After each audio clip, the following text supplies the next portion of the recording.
দেশের বিভিন্ন স্থানে কালবৈশাখী ও বজ্রসহ বৃষ্টিপাত হয়েছে। এতে প্রাণ গেছে বেশ কয়েকজনের এবং গাছপালা ঘরবাড়ি সহ ক্ষতি হয়েছে ফসলের। সোমবার ফরিদপুরের আলফাডাঙ্গায় কালবৈশাখী ঝড়ে ব্যাপক ক্ষয়ক্ষতি হয়েছে। ঝড়ে গাছপালা ঘরবাড়ি সহ ফসলের ক্ষতি হয়েছে। খুঁটি ভেঙে বিদ্যুৎ সংযোগ বন্ধ রয়েছে। বেলা 11:30টার দিকে মাত্র 10 মিনিটের ঝড়ে উপজেলার প্রায় 7 থেকে 8টি গ্রাম ক্ষতিগ্রস্ত হয়েছে। স্থানীয় সূত্রে জানা গেছে, বেলা 11:30টার দিকে উত্তর দক্ষিণ দিক থেকে হঠাৎ কালবৈশাখী ঝড় আঘাত হানে। উপজেলার পৌর সদরের রামপুর, লিডাঙ্গা, মিঠাপুর, নওয়াপাড়া, হিদাডাঙ্গা, বুরাইজ, বাকাইল সহ বেশ কয়েকটি গ্রাম এলাকায় ঝড়ে ক্ষতিগ্রস্ত হয়।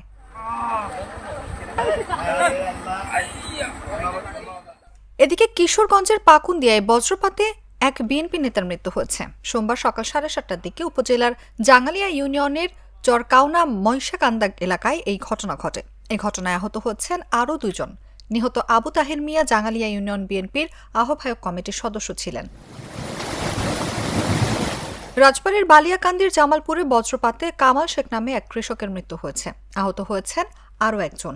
এছাড়াও সাতক্ষীরায় বজ্রপাতে এক নারী শ্রমিকের মৃত্যু হয়েছে। অনুভা বিশ্বাস, জাগো নিউজ।